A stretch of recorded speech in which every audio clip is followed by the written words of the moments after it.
CPR को लेकर के हमारे मन में अभी भी कई सारी भ्रांतियां हैं। हमने पिक्चरों से सीखा रहता है कि सीपीआर का मतलब रहता है कि मुंह से मुंह में सांस देना और सीपीआर हो गया। ऐसा नहीं होता है। सीपीआर में हमें जो छाती रहती है उसको दबाना रहता है, खासकर अपने पाम से।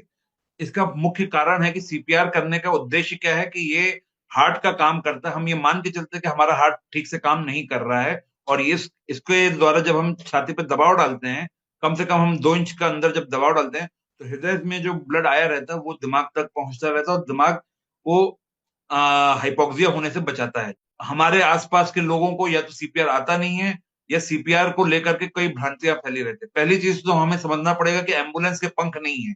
आपके पास एम्बुलेंस पहुंचने में 15 से 20 मिनट लग जाएंगे। उस समय पे आपका सीपीआर ही उसकी केवल जान बचा सकता है।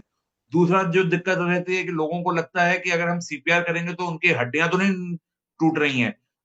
उन हड्डियों को तो बाद में जोड़ा जा सकता है, पर अगर हृदय आघात के समय या हृदय रुक जाने की वजह से अगर ब्रेन को जो डैमेज होगा, उसको दुनिया में कोई ठीक नहीं कर सकता है।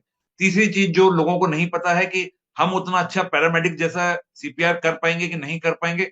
ये मान के चलिए कि उससे बेहतर चीज कुछ नहीं हो सकती है। लगभग लगभग मरीज के बचने की संभावना 2 से 3 गुना बढ़ जाती है जब आप सीपीआर करते हैं। तो और हमें वो करना चाहिए।